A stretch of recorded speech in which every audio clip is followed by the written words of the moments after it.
Hi, everybody. I'm very surprised my friends didn't call out my name. I'm a self-taught artist, and as Ruben mentioned, I grew up in 3 different continents. And when people ask me what language I think in, I usually tell them art. Because no matter where I have moved, no matter what language they have spoken in that country, if I knew it by the time I moved there or I didn't, I could always express myself through my art. And I had written a manuscript, but I'm not very good at memorizing long texts. So today, my notes and my language will again be my art. Even though I'm based in Stockholm, Sweden at the moment, my art has spread worldwide thanks to internet and social media. It has given me a chance, even though I don't have any education in the art world, and I don't have the right contacts. But I've been noticed by big superstars such as Alicia Keys, Taraji P. Henson, even Snoop Dogg shared my art. But I'm here today to speak of success. And if you ask me if I feel successful, I feel super successful. And I say it with great confidence. And I hope by the time I'm finished with my talk, all of you would feel as successful as I feel today. But my success is not only based on the progress of my art and how well it's going for me on that part. It's based on how I got to where I am today. And I feel like most of us base our success depending on what we go through in life. And when we think of success, we usually measure it by what we've seen in our surroundings. So it varies from person to person. Some people maybe dream of having a big family, where other people dream of having a lot of money, where other people dream of having a big career. Or maybe the total opposite. Maybe you want to live in a sacred island and see nobody for the rest of your life. Around 2 years ago, I started a project called Murobha's Art Meets the Kids. I interviewed children between the ages 4 and 12 and asked them 3 questions. And as I tell you about these questions, I want you to imagine your own answers, just for fun. If you could be absolutely anything in the whole world, what would you be? If you could live anywhere in the universe, where would you like to live? And what do you love the most? When I asked these children these questions, the answers were amazing. They wanted to be everything from doctors to secret agents to models in Gambia to living in hotels so that they never had to clean again. Or being on Mars as a wolf. Also playing soccer in space. After they had told me what they wanted to be and where they wanted to live and what they loved the most of them said that they loved their parents the most. I decided to do a little experiment on my son when he was 8, and I asked him, if you could be absolutely anything, what would you like to be? And he told me, Mommy, I want to be a Men in Black agent. And I was like, okay, that's great.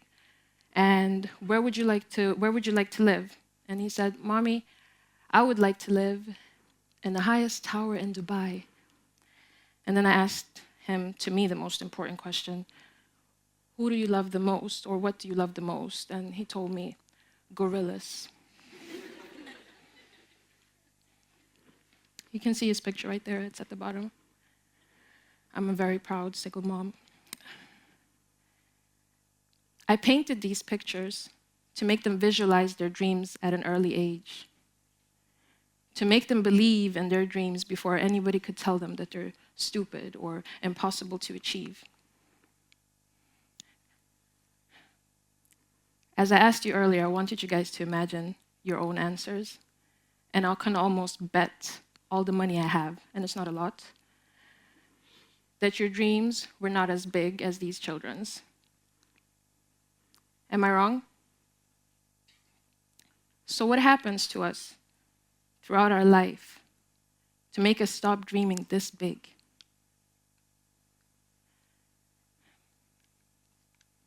I want you guys to think about it, and I'm going to tell you guys a little bit about myself and how the fact that I have kept dreaming really big throughout my whole life has helped me get to where I am today.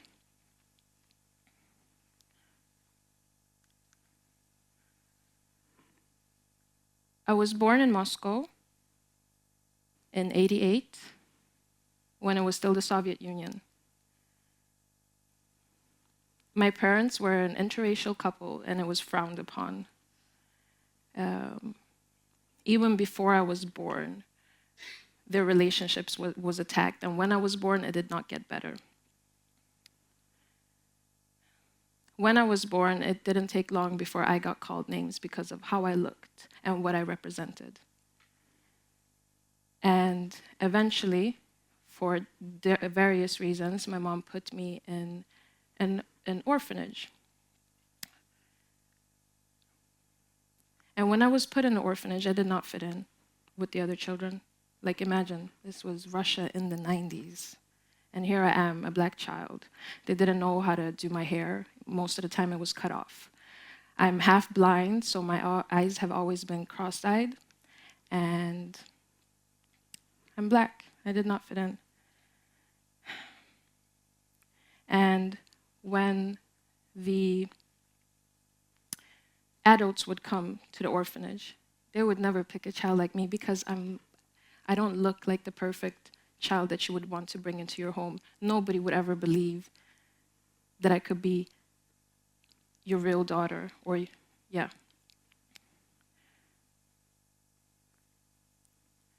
But I remember that I was a dreamer back then. So I never used to think that it was because I wasn't good enough.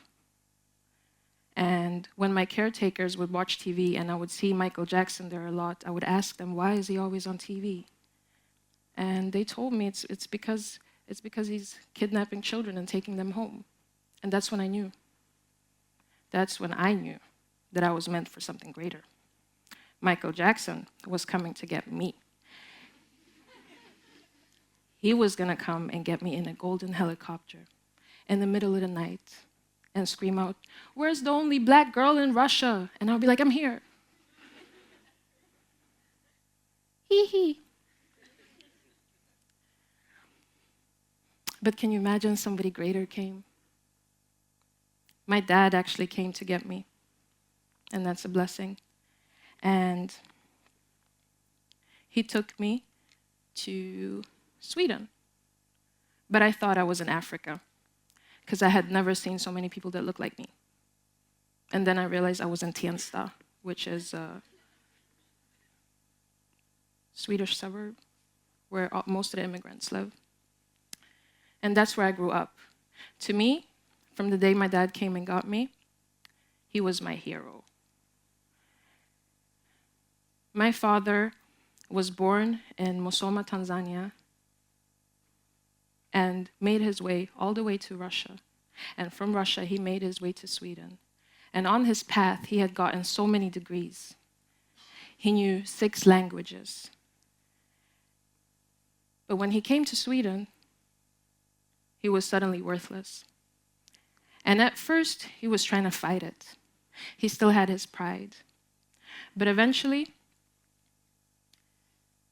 the judgments of others, as well of the fact that he was a single father and never got to work with what he had studied for his whole life. He studied medicine, got to him. He couldn't take it any longer, and as I was growing up, he started to attack me, both verbally and physically, because I was the closest person to him. So every day that I would come home from school, or before I left, I got called stupid, I got called a slut, I wasn't smart enough, I was doing drugs, I was pregnant, I was a prostitute, anything you can possibly imagine. But even then, I dreamt bigger than what I saw around me. So I figured, no, there is a bigger plan for me, and I can't listen to this. When I was 15, we moved to Baltimore. We moved there because I had no other choice. My mom said that she couldn't take care of me, and my father said I couldn't stay in Sweden. After a few weeks, upon arriving in Baltimore, I got kicked out. And I had just started high school, and I was homeless in a country where I knew nobody. And I knew nothing about their customs or traditions or anything. And that has been one of the greatest lessons of my life, because you truly see how people or humans really are on how they treat people who can give them nothing.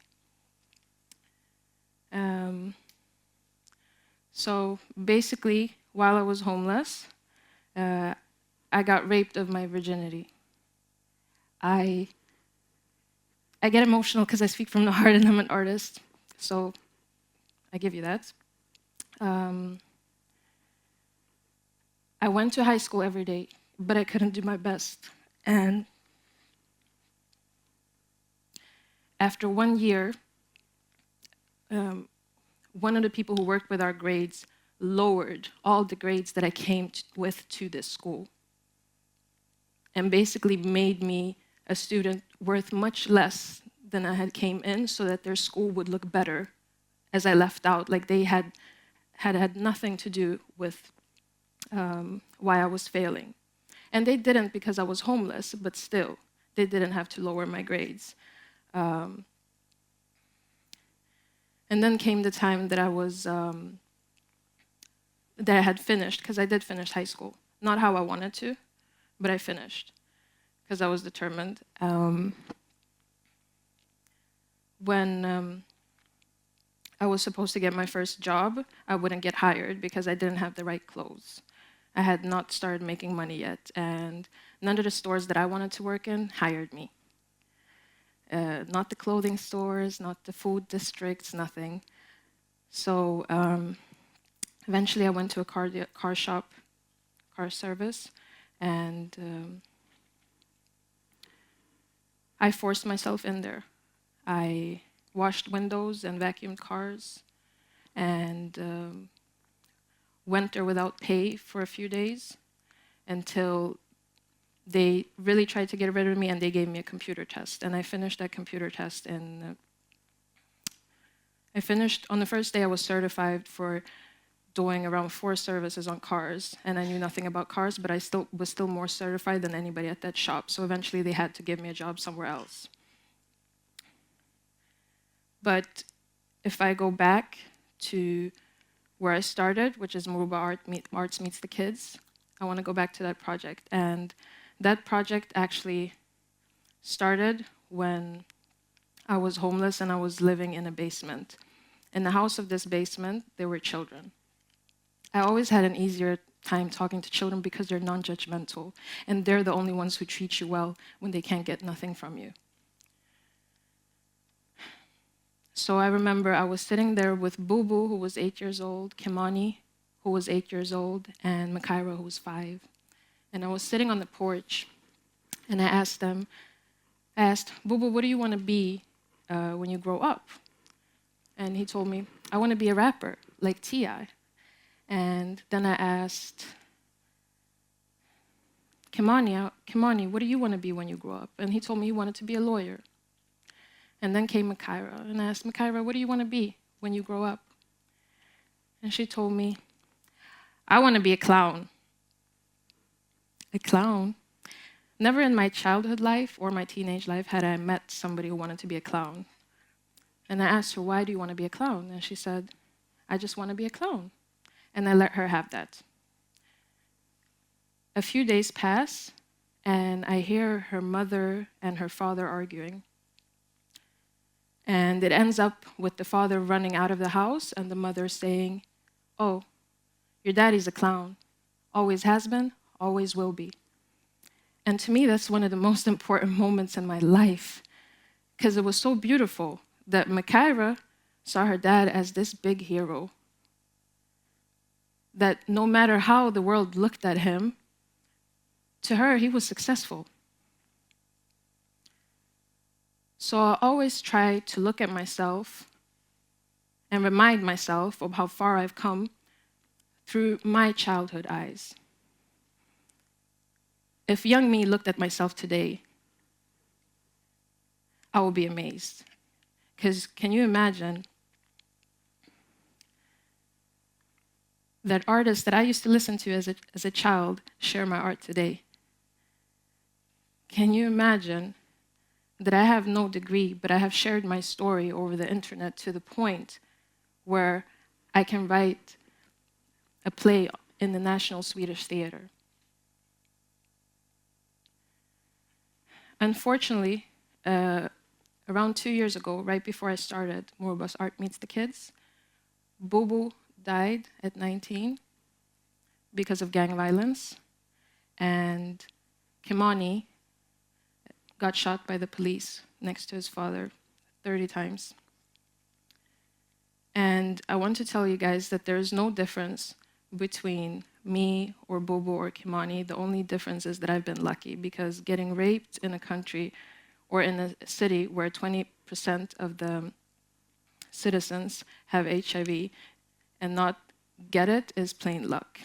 I've been shot at, and the only reason that I'm here today is because of luck.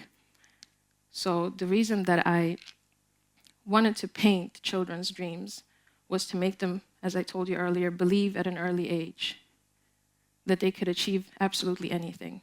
Make them visualize it before anybody could tell them that it's stupid. And this is extremely crucial to children who do not have the same representation in the community. Do you understand? If you grow up in a community and all you see around you is poverty, it's extremely important to learn at an early age to think outside of the box, to be able to imagine something that you can't see, and to be able to speak of your dreams out loud and be proud of them. If you can visualize it, you can achieve it, and that's my motto. And last but not least, I don't want to be a hypocrite, so I'm a firm believer of talking about your dreams, daring to talk about them, and one of my biggest dreams right now, except for the ones that I've already achieved, is to actually become a legend like the ones I paint at times. And I truly believe that I will be able to become a legend. I truly believe that I will affect children's lives and adults' lives and help inspire others to be greater and try harder and try even though the world is against you. Even if you're not represented in media, even if you're a minority. That's about it.